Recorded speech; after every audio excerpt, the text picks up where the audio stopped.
From the story behind Spider-Man's parents' death to the Eternals and Celestials going up against each other, the MCU has always been met with the most shocking fan theories, starting with the absence of X-Men. While everyone out there knows that the X-Men are far from the same universe and they're going to meet sometime in the future of the franchise, there's not a lot the films really tell you about them. Of course, that resulted in a bunch of fan theories aimed at answering that very question. The biggest of the bunch has to be one posted on Reddit that claims that it's because of Hydra that there aren't any X-Men in the MCU. Not just that, but it also tries to explain why there aren't any Marvel heroes in the Fox universe either. Let me break it all down for you. The theory claims that since Hydra took over Germany before Hitler could go ahead with his plans, even before he started the Holocaust, Erich Lehnsherr was never captured for experimentation. What does that mean?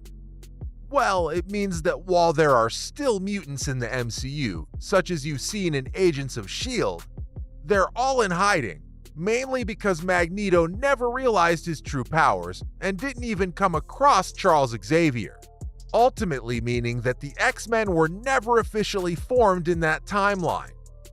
Wow, that's really something to think about, isn't it? On the other hand, what does it mean for the Marvel heroes?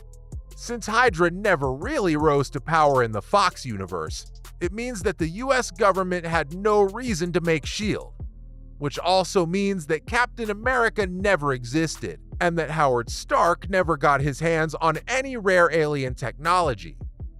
All in all, it's a pretty wild story, but it still makes more sense than the MCU's attempt at covering it up. Though it's nowhere near as wild as Bucky Barnes killing Spider-Man's parents.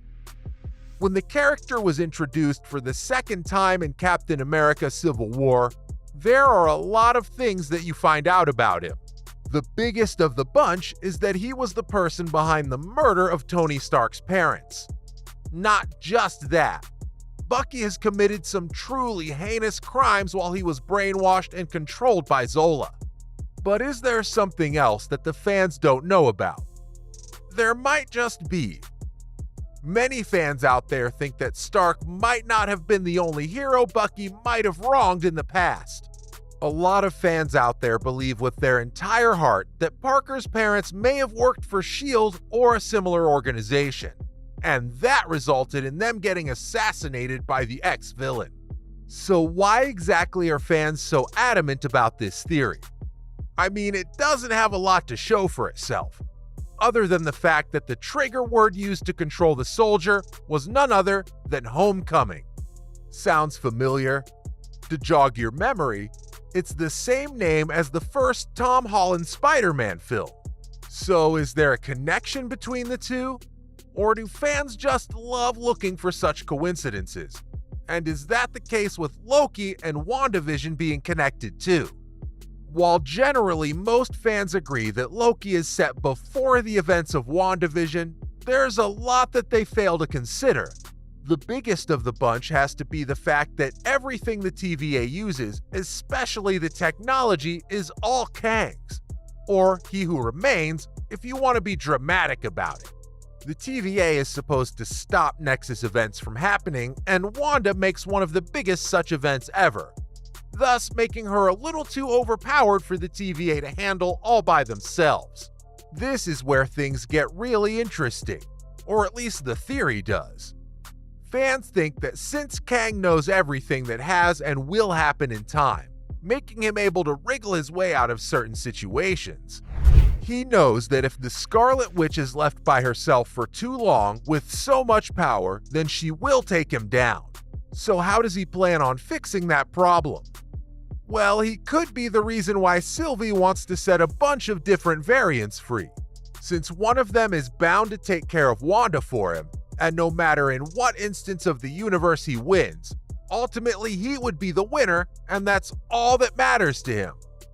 On the other hand, were the 10 Rings made for a rebellion? You already know that the Eternals aren't who they claim to be, and there are a lot of things they constantly try to cover up. Something that was super prominent when Cersei found out that they're not protectors of the planet, but are instead one of the reasons for the planet's demise. That is, until Phastos made the 10 rings to put their powers into. The same rings that Wenwu gets in Shang-Chi and the Legend of the 10 Rings. Turns out that a lot of fans out there think that the Eternals, at least at some point, may have realized that their purpose was evil, and then they picked up arms against the Celestials to fight for what was right. But as all of you already may have guessed, they lost that fight and ended up destroying a big chunk of the planet while they were at it, along with losing all of their memories of such an instance. With them having no recollection of the rings, they ultimately fell down to Earth and ended up in Wenwu's hands, though he's still unable to truly get all of the power from the rings because he's a human and not a higher being. Now, it does prolong his life by quite a bit, but there are obviously some other perks to them as well. Even though Wenwu wasn't able to access all of the ring's powers, they were more than enough for him to make an empire for himself. While that entire debacle needs to be filled in by the MCU, so does the case of Pietro's powers. As most people might remember him, Pietro, or Quicksilver, is thought to have gotten his powers because of the Mind Stone. But recently, though, a lot of fans have been questioning that piece of lore. In fact, they think that Wanda may have given him those powers. I mean, it wouldn't be the first time that the character has accidentally given someone else powers. Back in WandaVision, she ended up giving superpowers to Monica as well.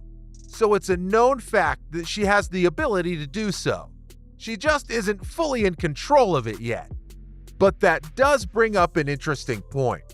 Could she have given her brother such powers while they were still kids?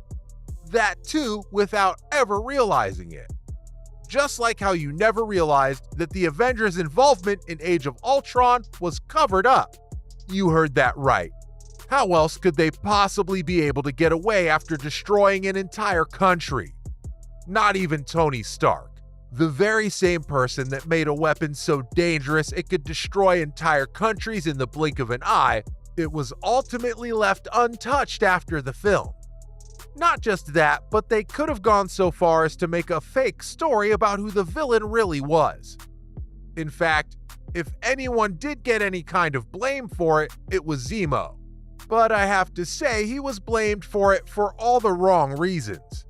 So does that mean that the Avengers have much more power over the country's affairs than they let you know? It really opens up the beloved heroes to a much darker side. Something that I hope the MCU explores later on. That's been a look into some of the most shocking MCU theories.